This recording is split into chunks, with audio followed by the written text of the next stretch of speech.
our next speaker on board, ladies and gentlemen. Put your hands together and welcome Anita van Vurren. She has over 10 years of experience in most level of South African education through involvement in private, governmental and higher education in school developments. She is a pragmatist and education specialist with the background in adult education, digital teaching and learning, change management and other extensions. She holds an M.Ed. ICT in education degree and have co-authored 3 publications with One Shack Publishers on the integration of digital teaching and e-learning within the various subjects. Currently, she is the Deputy Chief Education Specialist in the Western Cape Education Department, South Africa, spearheading the teaching profession development in digital teaching and learning program. Ladies and gentlemen, put your hands together and welcome Anita van Vurren on board.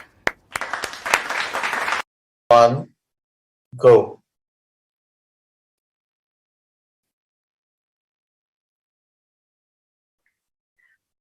So, I stumbled upon the following earlier this year. Ben here had a lower score, a GPA score, that indicated he's not really cut out for engineering, for example. Now, basically, when he looked back into his life, he did, however, find that he did manage to land 2 aircrafts or spacecrafts on Mars and designed one for the moon. So clearly curiosity and perseverance was part of his learning journey, elements that was important to him. Now, honestly, I did not verify this information, but I can share a similar experience of my own childhood. So when I was younger and in high school, I loved dancing and art, so as you can see. But academics played second fiddle. And early on in my life, I actually had a goal to just enjoy extracurricular activities while I ensured that I passed with a bare minimum and then obviously give my all to academics in my final year of matric. However, in January that year, when our academic year started, the principal called me in and he said, "No, girl," he actually advised me to go down standard grade with all our subjects. And because, basically I had a report card that had a clear indication that I do not have the capacity to pass matric. Well, that was his words. Today, I can proudly stand here before you and say that I did not take his advice and I did pass matric and 3 other degrees with distinction. But another child in the same position as I might have done differently. And that leading to the possibility of not going to university, having low morale, and even bad subject choices. So principals and teachers, we have a responsibility. We have to see the school as an opportunity to create exciting learning journeys for our learners. And in doing so, we can create different learning paths for them and also allow different advice for their life moving forward. Why am I telling you the story? So I believe that curriculum and assessment should be approached as guides. Yes, it should be there to identify the elements of content that was covered and the elements of content that was not mastered. However, whether the curriculum that is followed is geared towards development and learning, well, that's another question that we need to look at. But as an educator, I've often thought about this memory of school, and I think you as well. We look back on our lives and we wonder, what did we do? Why did we do it in that way? And as an educator, I often ask the question, what is the relevance? And does my learning have relevance that I give my learners? And does that relevance portray through the curriculum and the assessment and the educational and extracurricular activities? And in doing so, I seek to actually understand what are the skills and the competencies that will assist my learners in a future-focused education perspective. And sadly, I think many of us sitting here today will agree that many of our existing curriculums do not reflect what our learners need. And it does not always infuse into the curriculum that we present. So another element that I've been passionate about and also have seen the strength of it is incidental learning. And you know that when a teacher can influence their classes through their attitudes, whether positive or negative, we have the ability to influence attitude, belief, and values. And this is often referred to as the hidden curriculum. So today, I would like to expand on this concept and also include the future-focused curriculum content elements that are not yet infused into our formal curriculums. Yeah, that's a lot of words. But if we are honest with ourselves, there's a lot that is lacking in what our learners are learning that is useful and relevant to our day and age. So the hidden curriculum is, so the hidden curriculum actually draws from learning experiences. And there the balancing act starts. How do we balance the infusion of the hidden curriculum into formal teaching plans? And that's a creative task in itself. So we have to create and design creatively. And this learning experiences that we create must be memorable, fun, exciting for the learners. And it should have sufficient scaffolding to ensure that we have ease of learning. So if we look at the hidden curriculum example that I'd like to share with you is one that we designed in my workplace currently to elaborate a bit on the digital learning focus for all. So what does that mean? Let's have a look here. This is just an example of possible elements to include, which is not yet in our curriculum. These days, all of us can do with a fair level of digital skills. And yes, digital skills can include application skills, internet and e-communication skills, and even the data information and management and computational thinking skills. Yes, you can see there I put coding. So in our country, it's quite a new thing for our curriculums to add that, and it has not been added. Yet we are also focused on what should curriculum and education be for our kids. So while we work towards these, it's important to understand its value. So the world of code is no longer just for the elite and the techies out there. It's for you and for me. To give you value in your life. It's valuable information to have, even for yourself as a teacher. And it's also accessible to all of us. So yes, the ability. Then the second one you can see there is the softer skills, the digital competencies, and are we able to use technology in such a way that we can successfully and skillfully apply our soft skills in a digital age? Are we creating technology experiences where our learners learn to do these soft skills through the use of technology? And then the last element is digital citizenship.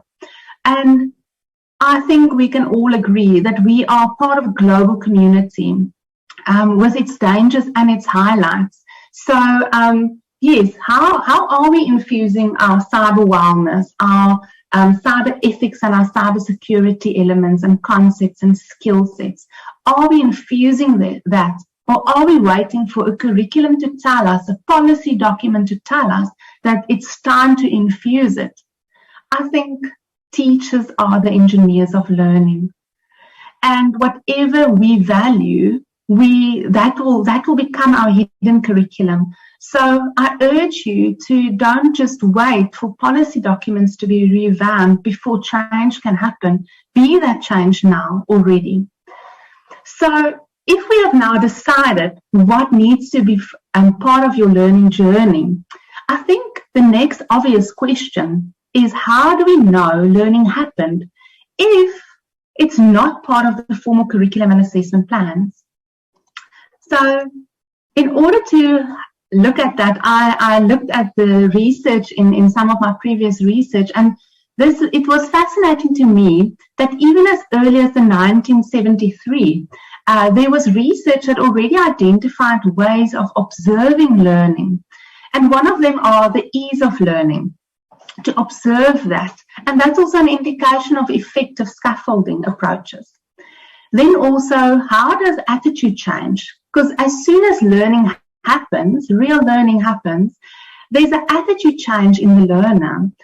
And the question is, are we creating those aha moments? You know, those moments that change our feeling towards a subject or a teacher. Are we still creating those aha moments for our learners? Or is learning memorization by instruction only? And then the effects of experience. Yes, that is easily observed in a way when we look at the increased levels of confidence on a topic or knowledge set, the willingness to participate, and even the application of knowledge, and that in a skilled way. Do we see application of that which we have learned, or do we only retrieve information we've learned? And then the fourth one is something that I really always enjoyed seeing, when that learner realizes that he doesn't know what he doesn't know. So he's very confident often in what he says he knows, and then suddenly learning helps him to understand things better. And sometimes they even realize that which they thought they knew, they actually had it all wrong. And that transformation of thought and mental constructs, those are the indicators of learning. So you might ask me, but Anita, come on, when do we have the time to do all of these things? Yeah, I know. I think time is a universal challenge, and we need to be creative and intentional in our actions. And if you will allow me, I have found that technology can actually help you with this. And I'm going to share one of my examples that we used in the school that I taught in a few years back. And I trust that you will see what I mean if I quickly show you this video.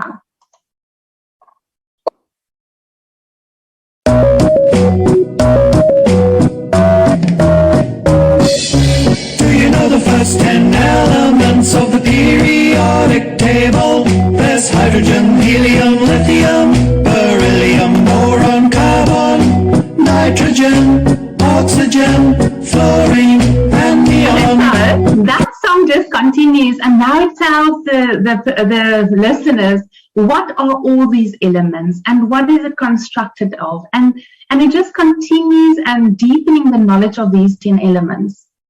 Right. So why am I telling you this? So this is a song that was played in all our grade 7 classes.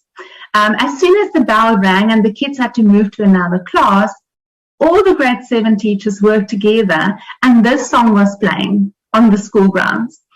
And you know what amazing experience that was? Because previous years we had this thing that they had to write it out, and the teacher had to lecture, and they had to write these little small assessments and see who's getting it right and who's remembering everything. And then suddenly, by the time that the teacher or the curriculum plan said they must learn this, they already knew it, because there was intentional action from the teachers and their planning to get learning happening at school. So yeah, when amazingly, when the children had to say, listen, this is what we have to know about these elements, they already knew it. And some of them even came with extra additional information about it, because it's new terminology. Learners want to learn, but it must be fun and it must be exciting, and it must have that little aha moments in life. So this is a way of saving some time, and I hope that you can use that or similar elements. But yeah, here you can see that a typical root action or learning approach suddenly has a creative solution, and it does address ease of learning and the attitude change toward the science. Thing that should have been, or that could have been very boring, became fun and exciting, and they knew it by the time that it was taught, and so on. So yeah, being able to engineer learning, being able to engineer learning, you have to be creative and innovative and intentional in your action. However, this does not come naturally to everybody. And that is why teacher professional development is key in this change process and perspective. So I always encourage my teachers to really go and find people. Maybe they are not even at your school. Maybe they are somewhere in another country, maybe somewhere in another continent. But go and find that person that can help you to transform your own thinking about how you manage time, how you innovate your approaches, and connecting to others that are already doing it. I think that is key in your own professional development.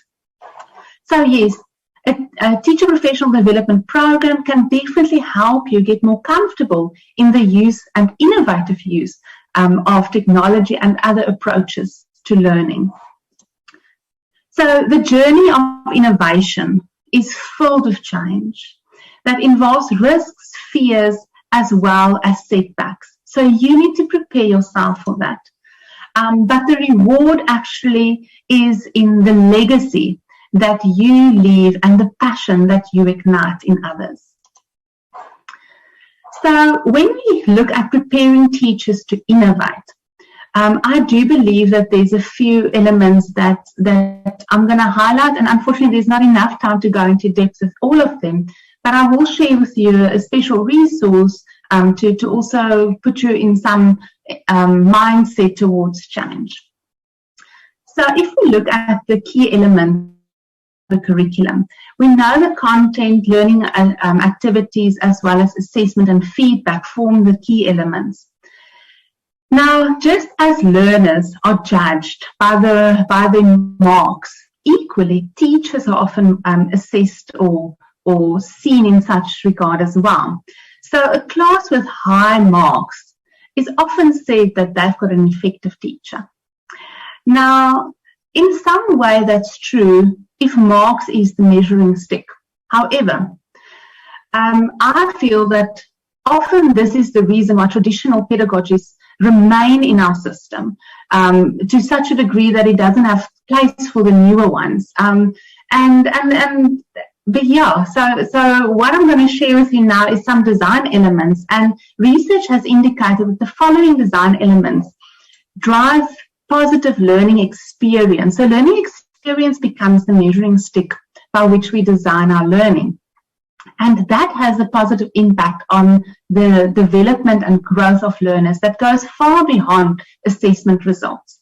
So here you can see all of them, and unfortunately I'm not going to go into all of them, but the question is, do we know how to create these learning environments?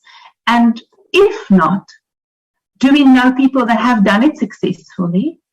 And if not, are you willing to find that person or to go for those development programs, teacher professional development programs, where you can actually learn how to bring these positive learning experience design components into your classroom? Does this now mean that there is no space for the traditional teacher-led activities? Well, not at all. I think the main idea is that it is all about the ability to design learning experiences that address the development needs of a learner. So does what we do really speak to the learner and the creative being inside of them? So the question I have to ask, as we are again at the stage, or still at the stage of COVID and the pandemic, has anything really changed in the way we teach? Or did we just add technology to enable the same way of teaching? And I think there will be different answers here, and one size and answer does not fit all, but it's something you can reflect on by yourself. But what has really changed? One thing that I've seen has really changed is the addition of platforms to facilitate teaching and learning. Like, for instance, I found many schools that started using systems or platforms like Google Classroom to distribute content. However, they still had, or some still had the instruction for the parents to print the content at home. Other teachers have said, well, why don't you, we're going to have self-regulated learning. You're going to study at your own pace. But then, because there's two groups, some of the schools, half of the class was at school and half of the class was at home. And then they had the same learning principles. So they just said, well, it's self-study, whether you're at school or home, it's self-study.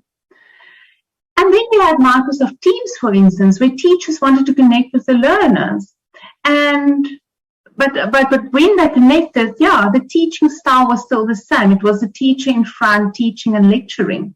And we even had a few parents saying, sure, suddenly in primary school, my kids are just listening to lectures and recordings.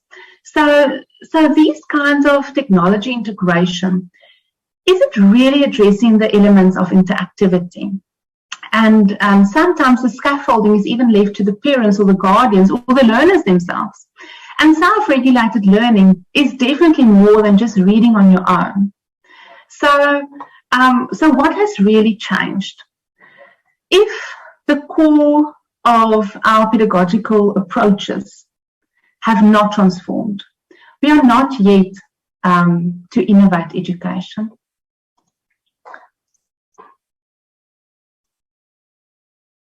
So you will find a link, and in that link you will find some research and heuristics for design, like design principles that you can use for your own professional development programs. Maybe you're an industry lead sitting here today and you wonder, what are the new pedagogies or approaches, digital design elements to put into your programs? Or you're a teacher and you need to look at new ways of teaching and new ways of igniting that passion again in your learners. So you can have a look at some of the design elements in this resource pack.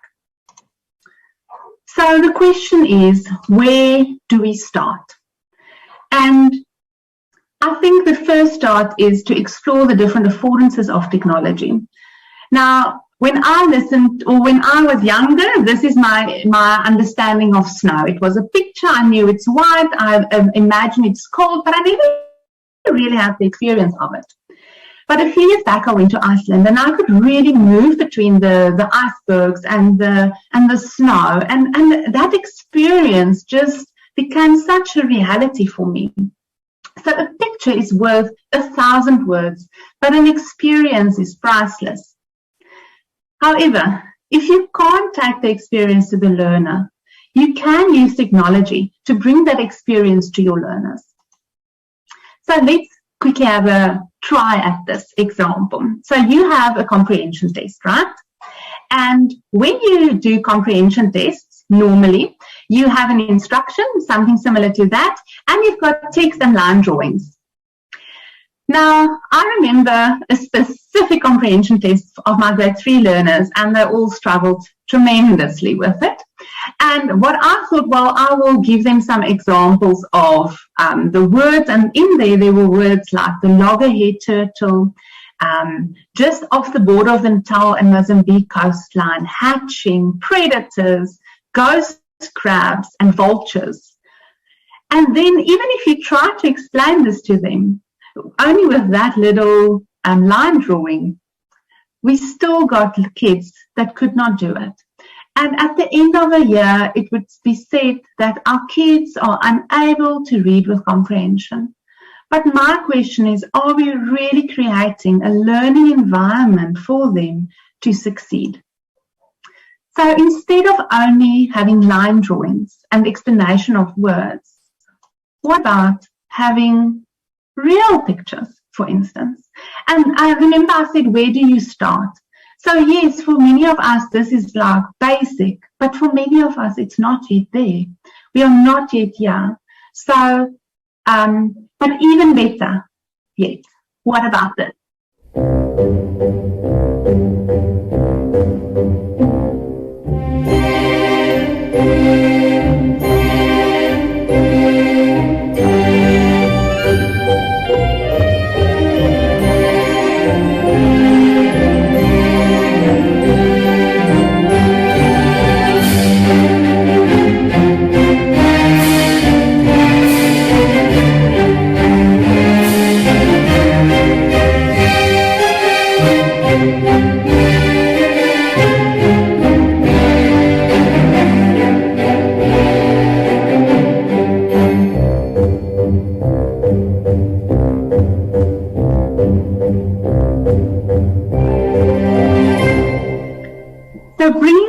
build into the classroom.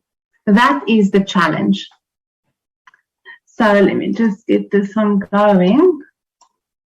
There we go. So I want to challenge each one of you today I just want to move this, sorry. So to challenge the phrase, it is the way we have always done it. That is the challenge and that is the start. So today, let's choose to innovate at the core of education and be the change you want to see at your school or workplace. So let's make learning an experience and not an instruction. Thank you so much.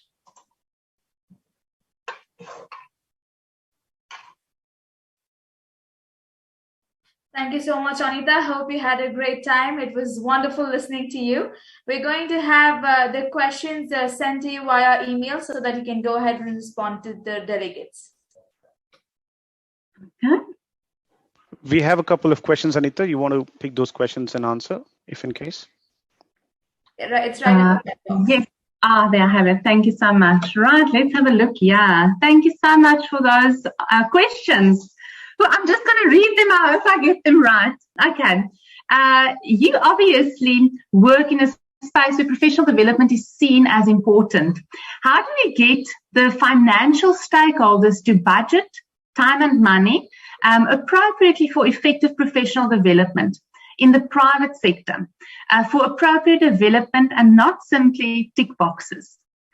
Sure, that's a loaded question. So, yes, I think it's important to understand that budget and, let's say, budget and time is something that you either prioritize or you don't. It sounds funny, but we are lucky. In my situation, we are lucky. We are very fortunate to be in a position where our government has a fund that is specifically targeting teacher professional development. And I, for instance, manage a portion of that fund. So I have the ability to do that because it is I want to say the government has provided and has prioritized that as a necessity for change. But even with that time and that budget, I'm telling you, the number of people are just so much, or so many people, that you don't always see the impact even with that. And I think sometimes managers at the private sector realizes that irrespective of their efforts, they don't always see the effect, and then they kind of see it as less important. And I think educating managers and decision makers on the importance of it and the impact it really does have, that is also a way. So tackling it from the bottom upwards is important because it's not always visible, the impact of training. But without it, you will actually see it. So that's definitely one of the elements, tackling it from bottom upwards. That's what I'm doing as well, there where I feel people are not entirely supporting an initiative. But yeah, and then otherwise getting those, getting key role players and relationship building. I do believe in the relationship currency. So we need to get people that are influencers and get them to influence so that we can move into a direction. I don't think only one person can do it. I think it's a team effort. Right, moving along. This one I did use. How would technology change the future of education systems and approaches of measuring performance for schools? Right, so I think there's so many answers again, but I do hope that we have different measuring sticks in the future, that results are not the only thing that we chase after. I do hope that assessment becomes a way in which we can identify areas for improvement and not areas of competence necessarily, if that makes sense, or this is what you are labeled as. So I hope that can be that. There we go. I think those are the two. Thank you so much. Thank you so much, Anita. It was a wonderful session. Then the next questions will be emailed to you, and you can go ahead and reply to the delegates.